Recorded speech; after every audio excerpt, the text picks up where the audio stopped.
Babylon.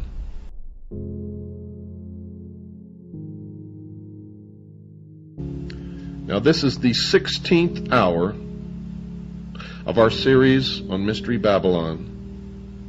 Many of you have already made the necessary connections. You know what's happening, and you know who's bringing it about, and you know why. Some of you still do not. So we will continue.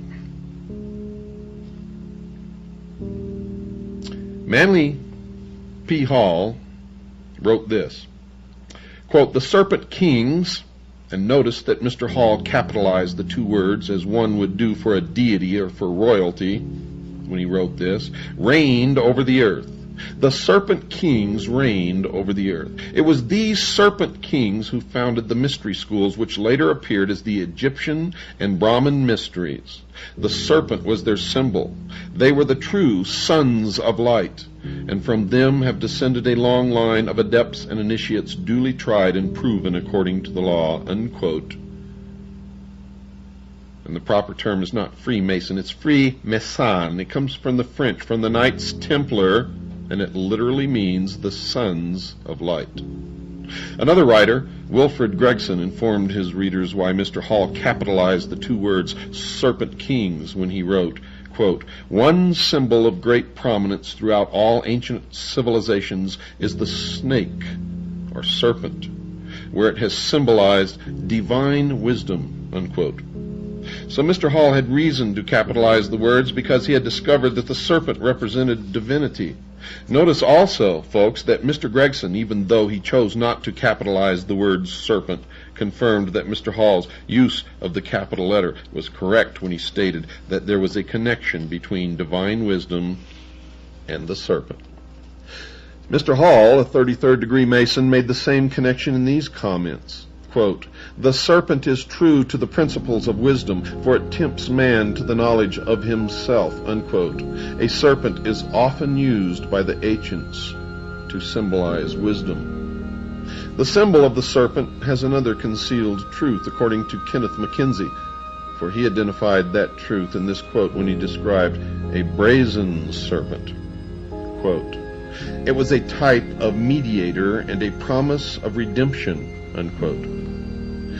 The word brazen, folks, is defined as bold or impudent, and impudent is defined as shamelessly bold or disrespectful. Now you will remember that Lucifer was an anointed cherub in heaven who fell because he sought godly power. The story is covered in Isaiah chapter 14, verses 12 through 14 of the Old Testament. Look it up. It says this, quote, "How art thou fallen from heaven, O Lucifer, son of the morning? How art thou cut down to the ground? For thou hast said in thine heart, I will ascend into heaven, I will exalt my throne above the stars of God, I will be like the Most High," unquote. Therefore it can be safely said that Lucifer would be considered to be shamelessly bold and, of course, disrespectful. It appears that the brazen serpent could be Lucifer.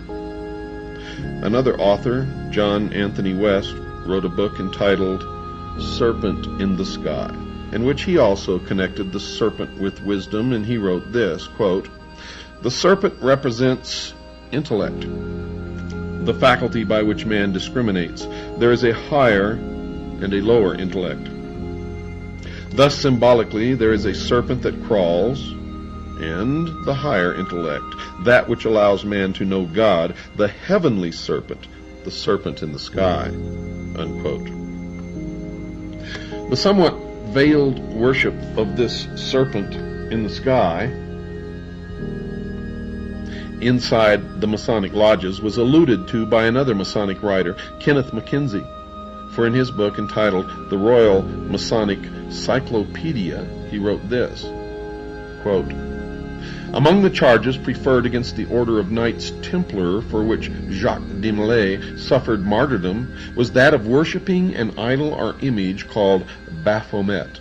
It has been suggested that Baphomet is none other than the Ancient of Days or Creator.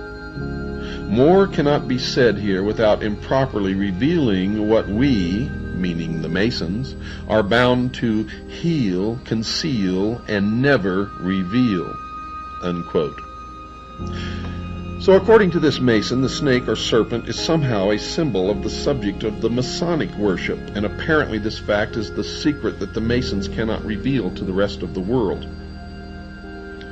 A Christian minister, Reverend Alexander Hislop, wrote a book that included some discussion on the subject of serpent worship. And in that book, entitled Two Babylons, he explained that serpent worship was not something that is recent in time. It was an ancient practice.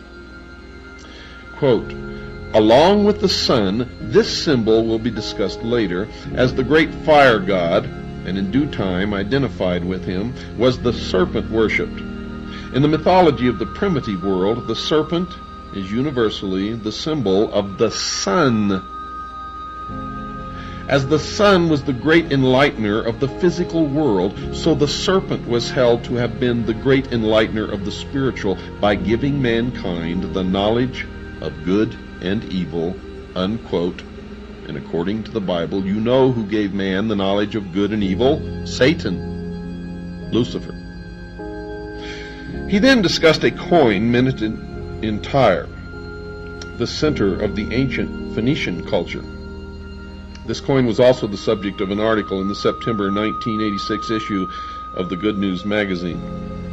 It depicted a serpent entwined around a tree stump. To the left of the stump stood an empty cornucopia, and to the right a flourishing palm tree. The snake on the coin is the symbol of the powerful god whom the Romans called Aesculapius. The name means the man instructing snake, or the snake that instructs man, and the article then reported, quote, "In mythology, Aesculapius was believed to be the child of the sun, and thus the enlightener of mankind. As the legend goes, Aesculapius was ultimately struck down by a thunderbolt thrown by an angry Zeus, king of the gods, and cast into the underworld." Unquote. The tree stump, folks, represented the fallen god and his ruined kingdom. In the mythologies of many ancient civilizations, the image of a fallen tree was used to symbolize the cutting off of a great god or hero, someone cut off in the midst of their power. You see, the snake on the coin was shown twisting itself around the dead stump, exerting its power in an attempt to restore his fallen kingdom. The cornucopia is an ancient symbol of plenty, but it was empty on the coin. This has been interpreted as meaning that the abundance had been cut off because the great God has been cut off. However, folks, the implication is that the horn of plenty will return when the fallen God is restored to his rightful position.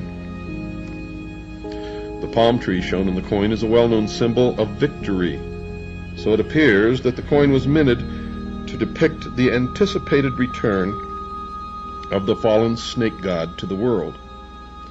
And the Bible talks about a fallen serpent in the book of Revelation, chapter 12, verse 9. However, in this case, folks, the snake is connected to another symbol of the serpent, a great dragon. Quote, "And the great dragon was cast out, that old serpent called the devil and Satan." Unquote. Is the serpent worshipped in the ancient mysteries and a symbol in the Masonic ceremonies, a symbol of Satan, the devil? As has already been discussed, there is indeed evidence, folks, that this is the case. And once you have confronted the evidence and studied as much as I have studied, you will know that they are one and the same.